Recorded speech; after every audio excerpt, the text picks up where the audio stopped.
unfold.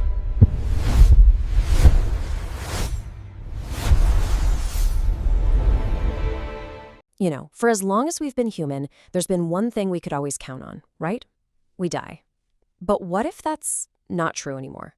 What if death isn't some grand destiny, but just a bug in our system, a technical problem we're finally on the verge of solving? Let's get into it. And that one question, is death a destiny or a disease? Well, that's not just some late-night dorm room debate. It's the central question fueling a multi-billion-dollar revolution in science. I mean, we're talking about one of the biggest shifts in thinking in all of human history.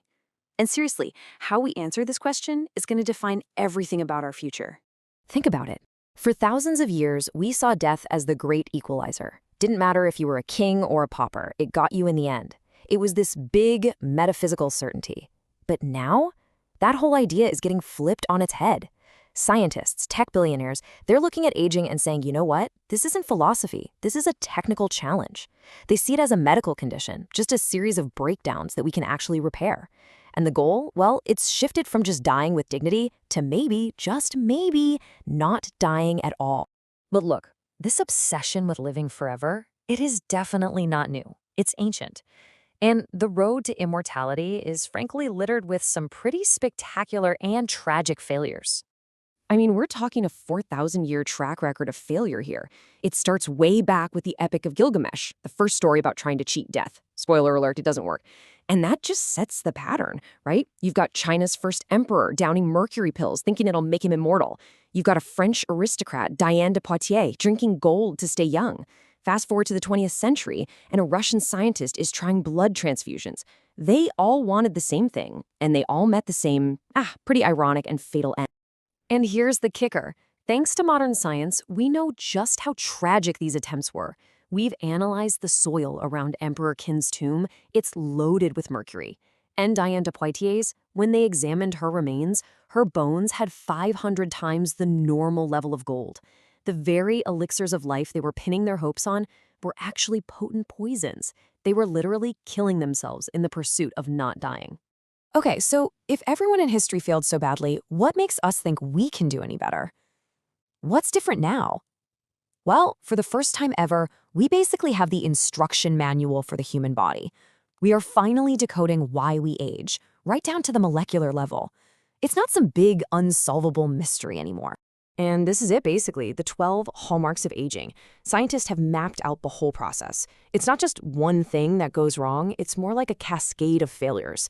It all starts with damage to our DNA, the primary cause. Then our body's response to that damage creates its own problems, like the buildup of these creepy-sounding zombie cells. And the end result, our stem cells get exhausted and our bodies just can't repair themselves anymore. But the amazing part is, now that we have this roadmap, we can actually start to target each and every one of these stages. So to make this a little easier to grasp, David Sinclair from Harvard has this fantastic analogy. Think of your DNA as a CD. On that CD is the perfect song of you, all the instructions to make you you. But as you get older, that CD gets scratched. This is what he calls epigenetic noise. Now, the important part is the music. The DNA itself is still there. It's perfectly fine. But the player, your cells, can't read the scratched CD correctly. A skin cell starts to forget it's a skin cell, a liver cell gets confused, and that, right there, is aging in a nutshell. Now, as with any huge scientific breakthrough, there's a big debate going on. Is the main problem the scratches on the CD, the epigenetics? Or is the actual music, the DNA code itself, getting damaged and corrupted over time? It's kind of a chicken or the egg thing, and figuring out which one is the real root cause is absolutely crucial because it'll determine which anti-aging therapies are actually going to work. But while the scientists are debating the finer points in their labs, a whole new generation of pioneers, you could call them biohackers, they're not waiting around. They're taking the science we have right now and applying it directly to themselves. And the poster child for this movement has got to be tech entrepreneur Brian Johnson.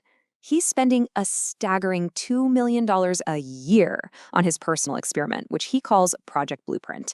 And his goal is simple, if a little ambitious, to reverse his biological age.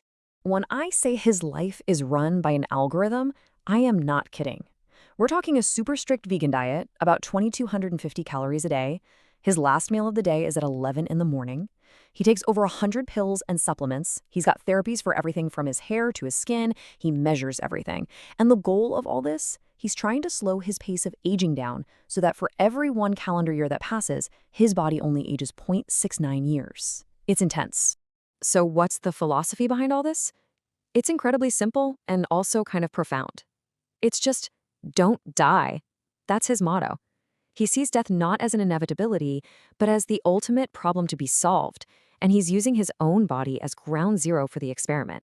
Okay, but this whole thing is way bigger than just one guy's personal quest. While Brian Johnson is doing his thing, biotech labs around the world are working on therapies to do this for everyone. And this is where it really starts to feel like we're stepping out of science fiction and into science fact. So remember that scratch CD analogy? Well, scientists have literally found a way to polish the scratches.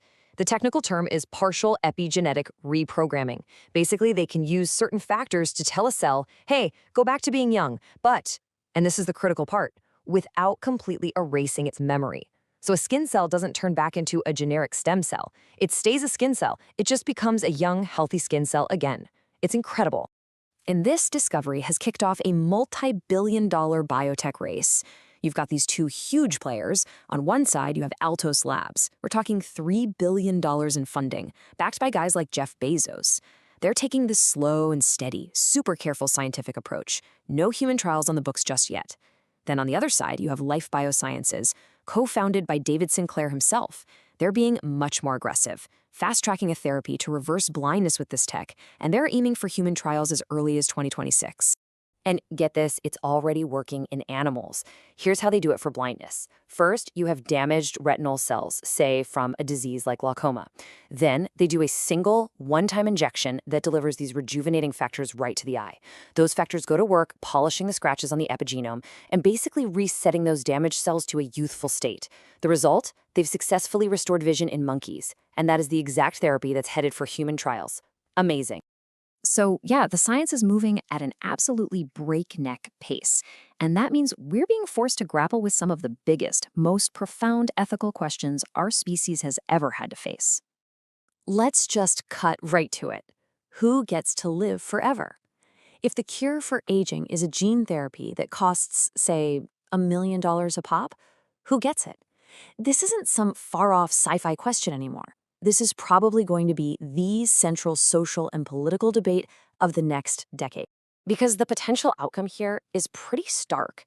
You could end up with a world literally split into two different biological classes. You'd have most people, the 99%, living a normal lifespan of around 80 years. And then you'd have this biohacked elite who live to be 150, 200, who knows? What does society even look like when death stops being the great equalizer and starts being the ultimate luxury good?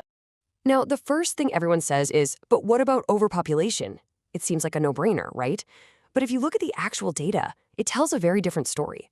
All around the world, fertility rates are collapsing. We're not having enough kids to replace ourselves. So the real economic crisis on the horizon might not be too many people, but too few. And in that kind of world, having people live longer, healthier, more productive lives might actually be the solution, not the problem. Okay, but what about the philosophical angle? You know, the idea that a limited lifespan is what gives our lives meaning and urgency. Well, the transhumanists have a pretty sharp comeback to that. They basically say that we've only learned to accept death because we've never had any other choice. Their argument is that it's like we have Stockholm Syndrome for the Grim Reaper. They ask a simple question. If life is a good thing, why isn't more life an even better thing? So let's just recap where we are right now. The genie is pretty much out of the bottle. We can already reverse aging in cells in a lab. We've proven it works in animal models. Human trials are literally scheduled to start in just a couple of years. The challenge is no longer if we can do this. The challenge is what we do now that we know we can. This revolution is coming whether we're ready for it or not, and it forces every single one of us to think about this ultimate question. The science is making it possible, but we, as a society, have to decide what kind of future we're going to build with this incredible power. So I'll leave you with this. If we can defeat aging, should we?